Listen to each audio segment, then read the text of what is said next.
No matter what you're into, there is a car for everybody, and every car has a story. And over the last 50 years or so, a lot has changed over those decades with the advancement of technology, the ability of the cars to do all the things you need it to do in your daily life, and of course, the styling. But what is it that makes a car a classic? What is that quintessential piece of magic that makes a car's spirit live on for decades after it's been released? Is it just pure numbers and penetration and then just everywhere, or is it like motorsport or rally heritage? Well, we had the opportunity to drag an old Subaru Brumby out of a barn in the Blue Mountains just west of Sydney and embark on the biggest automotive project in Mighty Car Mod's history. We restored it right back to new paint. It's one of the biggest jobs we've ever done. It tested us, late nights, long days, but we got it done and we are so happy with how it's turned out. Today we're going to be driving it for the very first time, plus handing it over to Subaru officially and seeing what they think of the Mighty Car Mod's Subaru Brumby build.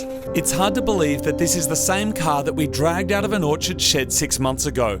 This was a way bigger project than we could have anticipated, but what an incredible transformation it's gone through.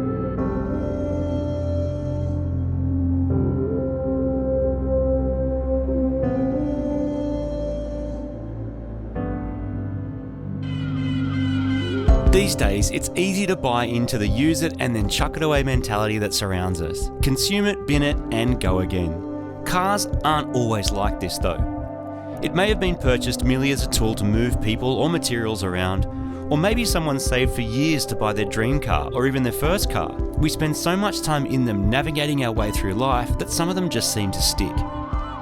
That journey can last for decades, and in the case of our Brumby, like so many others out there, it did 2 decades working on a farm. The next decade was spent waiting in a barn for someone to come along and then begin a new journey.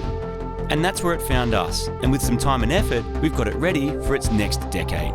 We are in the Brumby for the very first drive. We're up here at 70 North, which is a property that one of our mates owns, and he's let us use it for the day so we can test out the car.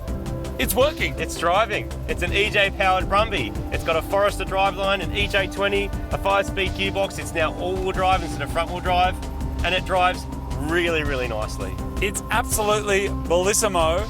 These seats as well, fantastic. So comfortable. So good. I'm really happy with how it turned out. Now, it's a way bigger job than I could have anticipated. Until you do it, you don't know what you're in for. But it's all come together, you know, like it looks restored. It still has the old school flavour going on, but it does have some nice modern touches, like it shifts really nice. The clutch feels really good. It doesn't feel old.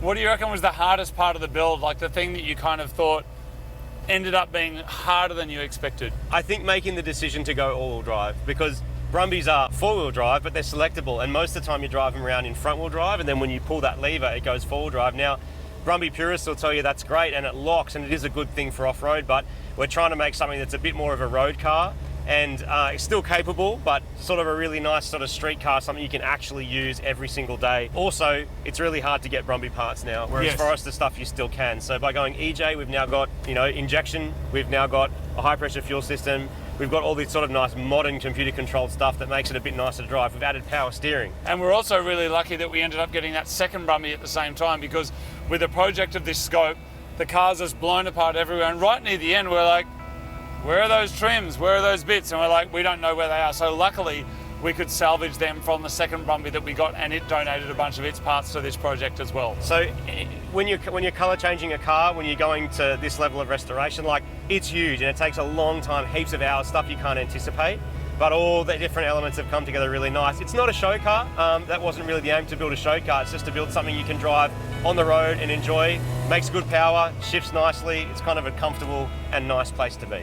So it feels great on the road, but these cars were made for the grass, they were made for the mud, they were made for the farm. So let's leave the tarmac and see what we can find.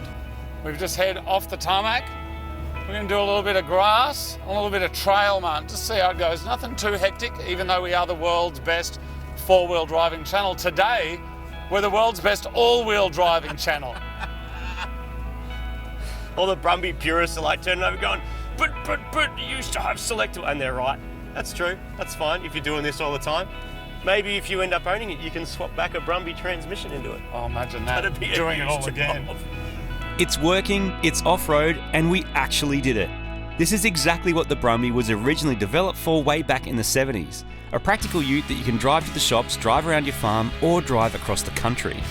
A few bumps on the grass is one thing, but we want to see how it handles some off-road trails, without scratching it, of course. Creek crossing, no way.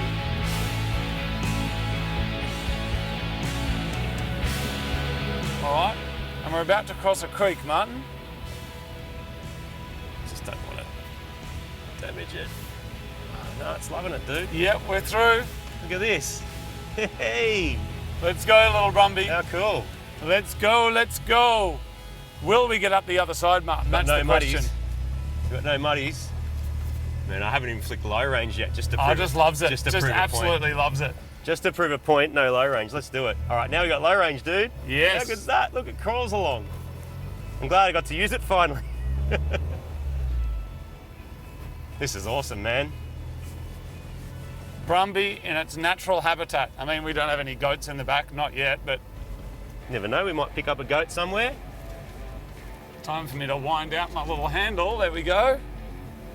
Nice. Look at it go, dude. The thing I've been most impressed, actually, with how things have turned out has been the ride quality. Yes. Like, it feels really good and really new, and you're in nice new seats. Yep. New shocks up the front, lift kit ones in the back. Like, it's just, that side of things just works so well. Haven't had to fight that at all. No, The lift and and the we're suspension. on. This is a pretty rough track, dude. It is. The lift and the suspension have just been excellent. Had to fight with other things like getting it to shift and, you know, fitting everything in has been challenging. Yep. But this, the actual ride quality, brilliant. Taking my time. Can't wait to head back up this hill. Yeah. We're good. We're good, man. The Brumby's just eating it for breakfast. And that's being held just in first gear in low range. Yep. And it's just sort of rolling down, a little bit of brake here and there. Can you hear that? I can hear water. What's... Are we losing water? Oh, no, look. Look, look, look. This is the Brumby in its natural habitat. And check out what we found. A waterfall. This is awesome. Look at this. I didn't think we were going to be getting a four-wheel drive adventure in today as well. Look at that. That's spectacular. Wow. Yeah, Brumby. Yeah, Brumby. Let's have a look at this. When I was about 7 years old, my best mate in primary school, his dad worked at the local Subaru dealership. He'd bring home L-Series and Brumbies and early Subaru Liberties. Then he brought home an RS Turbo and some WRXs, and I was completely hooked. We had a few Subarus in the family. I learnt to drive in one, and then I owned a bunch over the years. You guys have seen it on the show. But if you told 7-year-old me that 30-something years in the future, you and your mates would be restoring something like this, and then it would go back to Subaru Australia, I would never have believed you. It's absolutely incredible that the car has come this far in 6 months. It's been an absolutely huge job, mostly orchestrated by this very, very clever man. So well done, Martin. Thanks, man. But it is time for this journey to end for us and start for someone else. Today we're going to be doing the official handover. The Brumby is going to be getting handed over to Subaru Australia, and eventually someone is going to end up with this car, and we really hope that one of you gets it and that you keep us posted with what the story of this car becomes, where it takes you, and the adventures that you have. So we try and get out of this trail? Let's try and get out of this trail, if we can get out of here. It's amazing to finally drive this car, but it's also bittersweet, as this will be the last time that we are behind the wheel. You definitely get attached to projects as time goes on, and in a way, the more challenging it is, the more it fights you, and the more you learn and overcome, the stronger the bond. Over the last 6 months, we've been through a lot with this car, but it's also opened the door to new experiences, new learning, and new friends. After 6 months of work on this car, from dragging it out of the barn to getting it to the point that it's in today, we've come to that hard part of the build where it's time to give it away. So we're meeting up with the team from Subaru today. That's kind of scary in itself, having the actual Subaru company here that's going to be having a look over our work and checking the car. And how are you feeling about that? I feel, you know, like, I know Subaru is a company, all that sort of stuff, but I feel kind of honoured that the people, because they are just people that make it up, like put their faith in us to do it, and all our mates that sort of gave us a hand, because I've done it as best as I possibly can. There's nothing I could have put more time and effort every time I made a decision to do something a certain way. I've got to do this the best I possibly can. So if you hand it over and someone says loved that and I like it. It's like, well, that's my best, mate. Yeah. But I think it looks fantastic. And what's awesome, it drives. Someone's going to end up with this in their driveway at home or at their farm. It is all for a good cause. So it's time to go meet the team from Subaru now and hand over the keys and say goodbye before one of you says hello. This is Blair. He's the big boss of Subaru. I'm sure he has a fancy title. We just know him as the big boss of Subaru. Here's the Brumby. What do you think? It's looking pretty good. I reckon we're going to add it to the collection. This is looking good. Yeah, except that it's going to end up in one lucky person's garage, though. It is. And what a great cause to be doing this for, to partner with you guys for road safety, really dear to our hearts, but also looking after old cars and celebrating the history of Subaru in Australia.